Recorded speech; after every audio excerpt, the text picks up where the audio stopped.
नमस्कार दोस्तों, मैं हूं आपका दोस्त भावेश भट्ट। तो फ्रेंड्स, राधे राधे आप सभी लोग एक नए ब्लॉग में।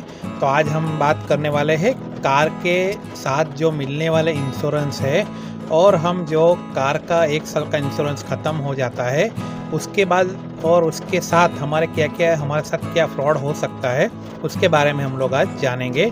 तो वीडियो बहुत ही इन्फॉर्मेटिव रहने वाला है, तो आप हमारे साथ अंत तक बने रहिएगा, वीडियो को स्किप मत कीजिएगा फ्रेंड्स। तो फ्रेंड्स, सबसे पहले हम लोग जानते हैं कि अगर हम नई शोरूम से कार लेते हैं तो क्या हम इंश्योरेंस बाहर से अपना पर्सनल ख़रीद सकते हैं, क्योंकि शोरूम वाले हमें ज़्यादातर यही अप्रोच करते हैं कि आप इंश्योरेंस उनसे ही लें। तो हाँ फ्रेंड्स, ये हो सकता है।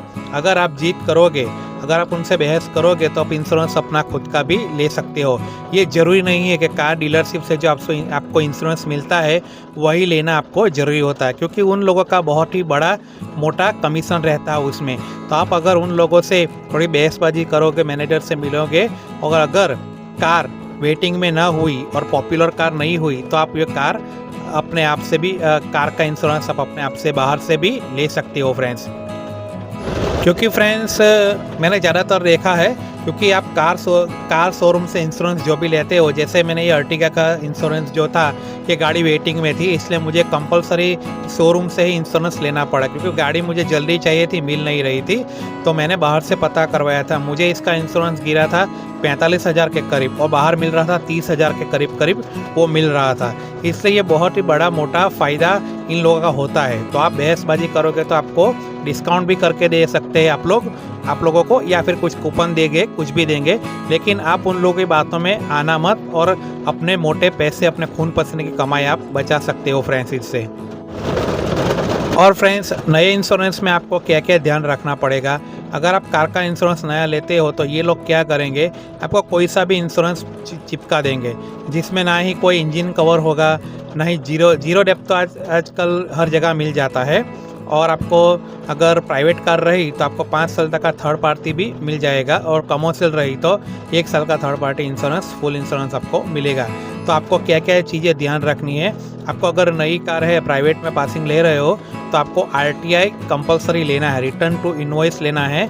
और सबसे खास इंजन प्रोटेक्शन, अगर CNG कार ले रहे हो या डीजल कार ले रहे हो, अभी नए ज़माने की बात कर रहा हूँ, BS6 फेज़ 2 आने के बाद डीजल और पेट्रोल कार दोनों में इंजन प्रोटेक्शन बहुत ही आवश्यकता है।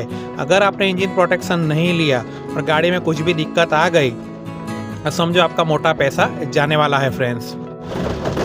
और आप उस एजेंट से, जो कार का सेल्समैन है, उससे आप पूछ सकते हो कि आपके कार के अंदर आपका रोड साइड RSA इंक्लूड है कि नहीं। वो भी आप कंपलसरी उनसे लेना मत भूलिएगा। कहीं रास्ते पे आपकी गाड़ी बंद हो गई, सिटी में बंद हो गई, हाईवे पे बंद हो गई, तो आपको RSA की सर्विस वहाँ इंश्योरेंस में कवर मिल सकती है। उसमें आपको गाड़ी जो है वो टोइंग करके ले आएंगे। अगर हाईवे पे अगर गाड़ी आपकी बंद होती है तो आपको होटल का भी वो लोग कवर देते हैं। और जहाँ तक मैंने सुना है, मेरी गाड़ी को अभी तक ये दिक्कतों का सामना करना नहीं पड़ा। होटल एक्सपेंस देते हैं, कार अलाउंस भी आपको देते हैं। तो ये सब कवर भी आप लेना मत भूलिएगा फ्रेंड्स। तो फ्रेंड्स, आपको ये लग रहा होगा, अगर हम ये सब कवर अपने इंश्योरेंस में डालेंगे, ये सब हमको फैसिलिटी अगर दी जाएगी, तो हमारा प्रीमियम तो बहुत ही बड़ा चार्ज हो जाएगा। नहीं फ्रेंड्स, इसमें कुछ आपका प्रीमियम बढ़ने वाला नहीं। 500,000 रुपये ज़्यादा से ज़्यादा बढ़ेगा, लेकिन आप कार अपनी सुरक्षित कर लोगे। ज़्यादातर मैं बोलूँगा डीजल इंजन और CNG वालों को ज़्यादातर मैं बोलना चाहूँगा कि अगर आपकी BS6 फेज़ 2 डीजल इंजन है, आपके अंदर DEF टेक्नोलॉजी है, यूरिया वाली टेक्नोलॉजी है, तो उन लोगों को पहले ही एंडोर्समेंट करवा देना, क्योंकि DEF फिल्टर जो डीजल का रहता है, DPF फिल्टर जो रहता है, वो 2 लाख से 1.5 लाख के करीब आता है। और CNG कार वालों को भी ये बोलना चाहूँगा, इंजन प्रोटेक्शन अवश्य ले। टैक्सी गाड़ी में तो ये लोग देते नहीं, लेकिन मैंने पिछले साल ही लड़ झगड़ के इन लोगों से लिया था। और ये दोनों जो CNG और डीजल कार है, वो आपको कभी ना कभी मोटा खर्चा में लेके आएगी। तो आपका पैसा बच जाए, तो उस तरीके से आप ये इंश्योरेंस कवर करना। हाँ, वो लोग थोड़ा नाटक करेंगे, कुछ आपको लालच देंगे, और उनकी बातों में फंसना नहीं फ्रेंड्स। और दूसरी आपको बात ध्यान रखनी है, अगर आप कार के साथ कोई भी एक्सेसरी लेते हो गाड़ी में, नए इंश्योरेंस के साथ, नई गाड़ी के साथ कोई भी एक्सेसरी कंपनी से लगवाते हो, समझो मारुति ली, हुंडई ली, महिंद्रा, कहाँ वहाँ से कोई भी एसेसरी आपने परचेस करी है तो वो भी इंश्योरेंस के अंदर एंड्रोस करवा देना फ्रेंड्स, क्योंकि उससे क्या आपको बेनिफिट होगा वो वीडियो के लास्ट में मैं आपको बताऊंगा। तो ये ज़रूर करवा देना। अगर आपने फॉग लैम्प भी लगवाया है कंपनी से, एक हॉर्न भी लगवाया है, एक छोटा सा बैटरी का वायर भी कुछ नया डलवाया है कंपनी से, कुछ भी ऐसा आपने लगवाई है तो एंड्रोस करना मत भूलिएगा फ्रेंड्स, नहीं तो आपका बहुत ही बड़ा मोटा पैसा जाएगा फ्रेंड्स। ये सब आपको ज़रूरी बातें आपको ध्यान रखनी पड़ेगी फ्रेंड्स। और फ्रेंड्स, हमें कार का इंश्योरेंस क्लेम कब लेना चाहिए वो भी मैं आपको जानकारी दे देता हूँ। अगर आपका छोटा मोटा कोई एक्सीडेंट होता है, समझो कि 3-4 हज़ार रुपये के अंदर अगर वो हो जाता है तो वैसे क्लेम को आप कंपनी में मत, इंश्योरेंस पॉलिसी में मत डालो, नहीं तो आगे जाकर आपको ये छोटे छोटे खर्चे बहुत ही परेशान करेंगे। अगर कोई मेजर एक्सीडेंट होता है, कुछ मेजर प्रॉब्लम होता है कार में, तो ही इंश्योरेंस कवर दो। इससे बेनिफिट क्या होगा आपको, एक तो आपका एनसीबी नो क्लेम बोनस आपका रह जाएगा, यानी कि जो आप अगर इंश्योरेंस नहीं लेते पूरे साल तो आपको एनसीबी मिलता है नो क्लेम बोनस। आपने अगर कोई क्लेम नहीं किया है तो वो तो समझो 2-3 हज़ार ही मिलेगा, लेकिन अगले साल आपका प्रीमियम बढ़ जाएगा। अगर आपने कोई भी क्लेम लिया है कंपनी से तो अगले साल आपका प्रीमियम बढ़ोतरी हो जाएगी, और वो बढ़ोतरी 10 से 15% के ऊपर भी हो सकती है फ्रेंड्स। और फ्रेंड्स, कई लोग ये जानना चाहते हैं कि थर्ड पार्टी इंश्योरेंस अच्छा है या बुरा है, तो मैं ये बताना चाहूँगा कि थर्ड पार्टी इंश्योरेंस से आपकी गाड़ी अगर किसी से ठुकती है तो आपको तब कुछ मिलने वाला है नहीं। सामने वाली गाड़ी का जो भी नुकसान हुआ होगा उसे ही सब खर्चा वगैरह मिल जाएगा। तो हो सके तो अपनी गाड़ी का फुल इंश्योरेंस ही रखें, और थर्ड पार्टी इंश्योरेंस में ज़्यादातर प्रीमियम आपका बर्बाद ही होगा, उससे कुछ बेनिफिट होने वाला नहीं है। और दूसरा इंश्योरेंस आता है 50% वाला, अगर आप लेते हो तो 50% ही आपको कंपनी उसमें क्लेम देगी, बाकी का आधा पैसा आपको खुद से लगाना पड़ेगा फ्रेंड्स। तो 2-3 इंश्योरेंस इस तरीके से मिलते हैं। ये ज़्यादातर जो सेल्स वाले रहते हैं, जो इंश्योरेंस एजेंट रहते हैं, वो लोग आपको वही इंश्योरेंस चिपकाएंगे जो उनको देना है आपको, कि ज़्यादा मोटा कमीशन उसमें बैठता है। तो हमें पूरी जानकारी के बिना इंश्योरेंस लेना नहीं चाहिए फ्रेंड्स। और फ्रेंड्स, अगर आपको इंश्योरेंस में क्लेम लेना हो तो कैशलेस वाला इंश्योरेंस ही लो, और ज़्यादातर ये ध्यान रखो कि आप जिस मैकेनिक से काम करवाते हो या कंपनी से करवाते हो वही कंपनी कैशलेस में भी होनी चाहिए फ्रेंड्स।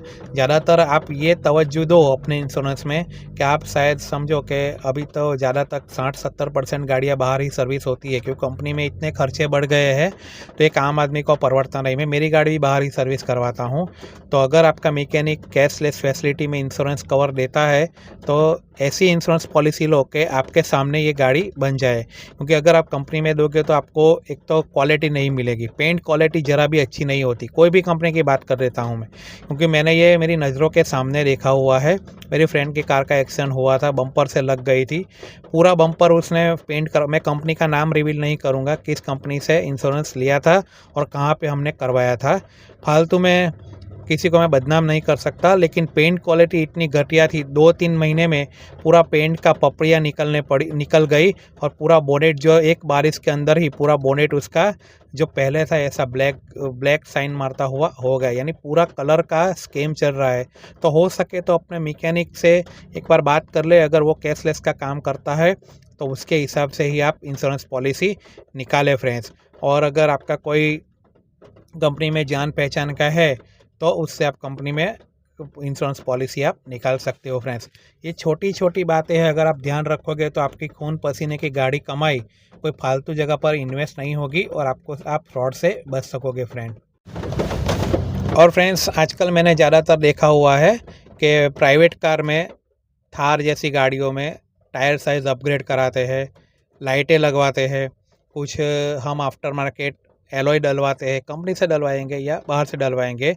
अगर टायर साइज़ सही होता है तो कोई बात नहीं, लेकिन अगर टायर फटने की वजह से या बम्पर से लगने से अगर आपका एलॉय टूट जाएगा, टायर फट जाएगा, या फिर कोई इलेक्ट्रॉनिक की वजह से ब्रेक डाउन हो गया, तो आपको पहले तो कंपनी क्लेम देने वाली नहीं है, क्योंकि आपने वो सब एसेसरी बाहर से परचेस की है, यानी उसका कोई एंडोर्समेंट हुआ नहीं है। तो ये ध्यान रख दो। अगर आप बाहर से कोई भी एसेसरी लगवाते हो, 50,000, 60,000, लाख, 2 लाख की कोई भी एसेसरी लगवाते हो, तो आप एंडोर्समेंट ज़रूर कर लो। पहले तो वो लोग देने को मना ही करेंगे, लेकिन अगर आपने एंडोर्स कर रखी है तो कंपनी वाले आपको उसका भी क्लेम का पैसा देंगे फ्रेंड्स। जो लोग ज़्यादातर टायर अपग्रेड करते हैं, थार वालों में मैंने ये प्रॉब्लम बहुत देखा है, क्योंकि टायर शायद अपग्रेड करते हैं, एलॉय बाहर से डलवाते हैं, टायर बाहर रहता है, तो कभी फटने का चांस उनका ज़्यादा हो जाता है। और हमारे टैक्सी लाइन में भी मैंने देखा हुआ है, अर्टिगा को पूरी टायर अपग्रेड करते हैं, टायर बाहर निकाल देते हैं, कुछ ना कुछ मॉडिफिकेशन करते रहते हैं। तो अगर करो अच्छी बात है, शौक बात अलग है। आप अपने पैसे शौक नहीं करोगे तो शौक की कोई कीमत नहीं होती फ्रेंड्स, लेकिन उसको प्रॉपर वे में एंडोर्समेंट करवा दो, ताकि आपको लाइफ में आगे फ्यूचर में आपको कोई भी खास होनी कंपनी से आपको लड़ना झगड़ना नहीं पड़ेगा फ्रेंड्स।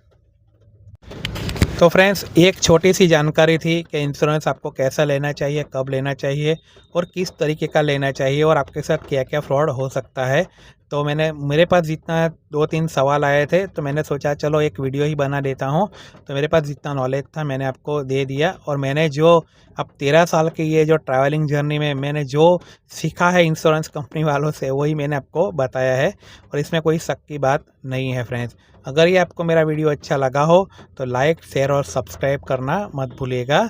तो इसी के साथ राधे राधे फ्रेंड्स।